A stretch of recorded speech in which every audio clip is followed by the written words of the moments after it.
Hello, community.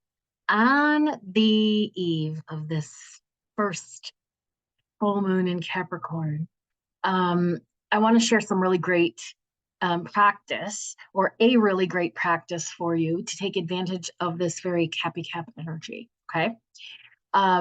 This is a great idea from one of the astral mavens that I follow on the socials, but I've sort of added my own twist to it.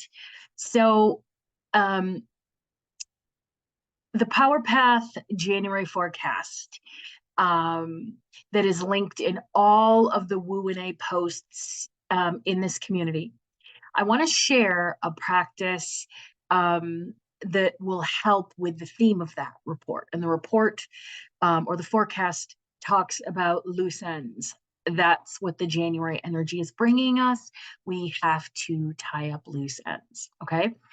How? By determining what needs to be let go of, as well as what we need to create space to flow, what we need to let go and what we need to let flow.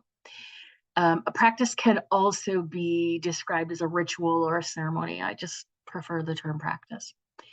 Okay, so first you're going to set the stage. So find your sacred space, whether it's your office, it's outside in nature. It doesn't matter. Whatever your sacred space is for you to where you feel the most connected to any of your spiritual practices. Light a candle or some incense. Gather all your favorite crystals, your tarot cards, your decks.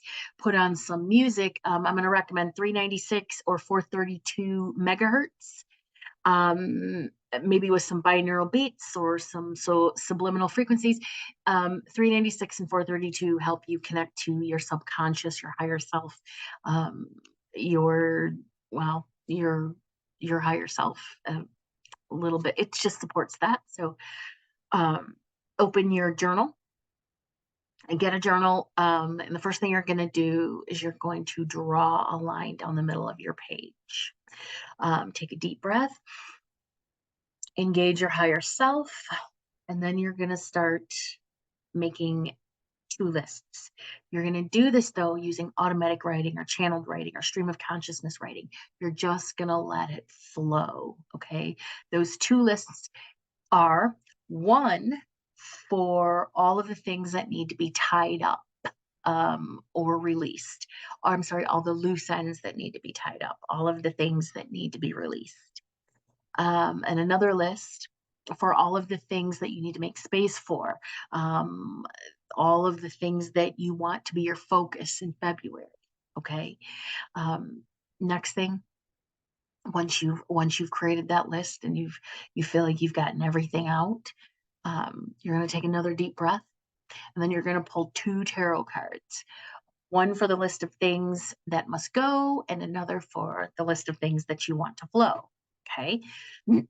Make note of those cards and then spend some time interpreting them. And when you're interpreting a tarot or oracle deck, don't spend a lot of time reading it word for word. Let your eyes sort of gloss over the description and then pick out one or two or three phrases or words or anything that's just sort of catches your attention. You're going to feel it in your body and you go, yeah, that's what this means for me. Even though it means A, B, C, D, and E, I'm really, really, really jiving energetically with D. That's how you interpret it. Well, it's one of the ways that you can interpret it. You can also take it literally too if it's easier for you. All right.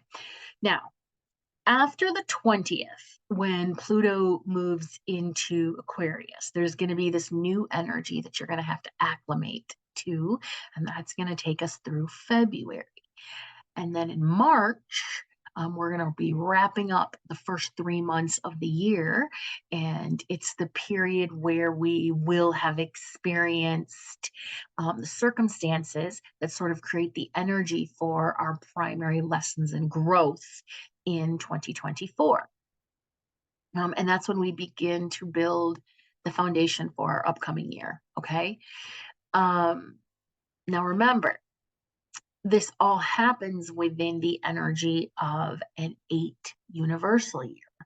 And that's a year of empowerment, of action, of material wealth and success, of luck, unforeseen, favorable events, all of that. But mostly it's about looking at all of the areas. The universe is going to show us the entire year of 2024, all of the areas of our life where we feel and or display disempowering habits and mindsets, and then it's going to give us the opportunity to flip the script on those. So it might feel like a hard year, but I think mostly it's going to feel like a really empowering year for people. I hope it is for you.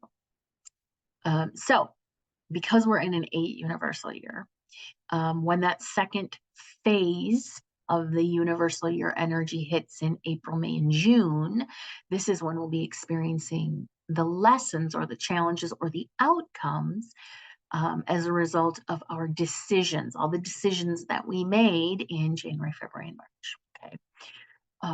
April, May, and June, months 4 through 6, are going to bring us face to face with the consequences of our choices by showing us what we have created as a result of all of those loose ends that we tied up in January, right now, as well as all of the things that we determined that we were going to give space to flow.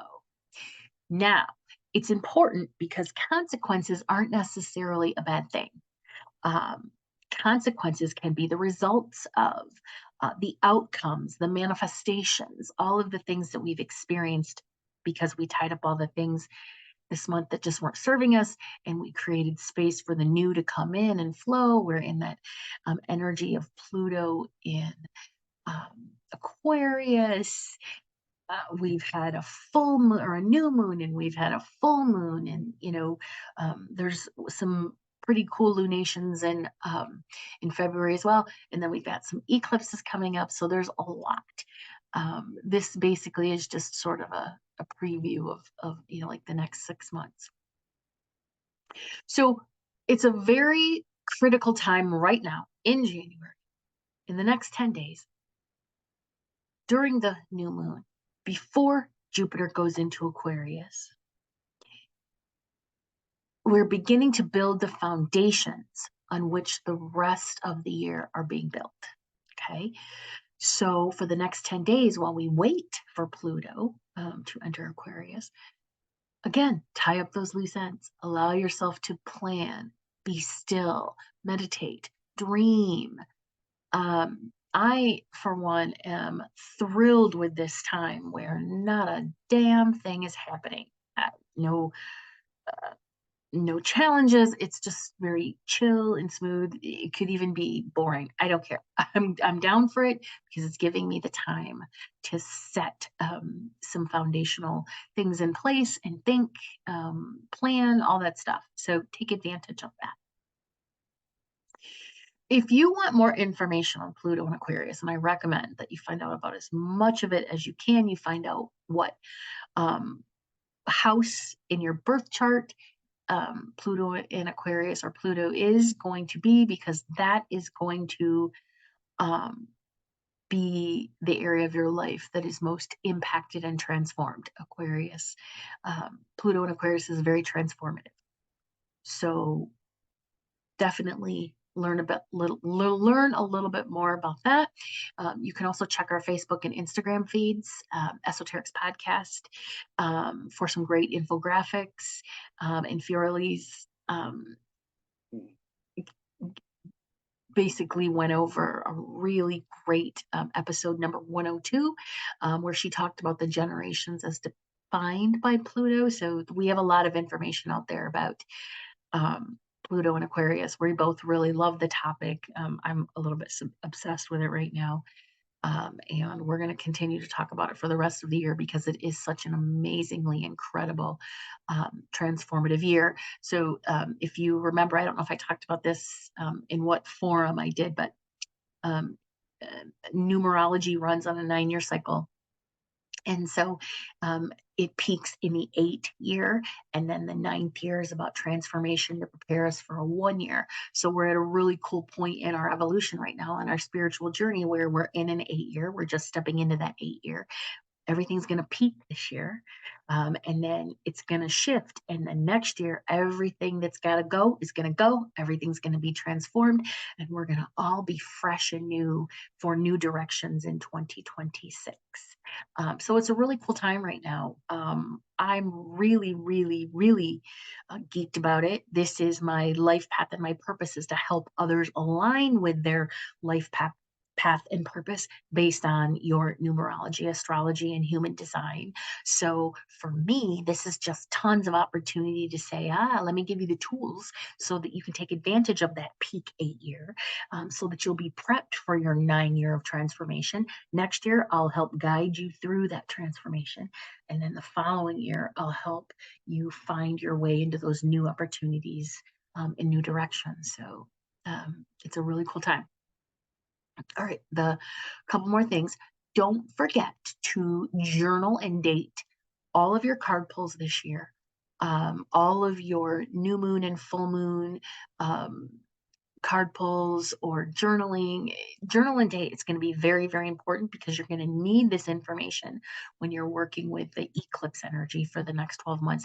And just based on the eclipses from 2023, I can tell you that there was so much information that I gleaned from having a year of dated journal entries. Um, Mostly because when all of the astrologers say, hey, look back at this time, what were you going through? It's going to come back up.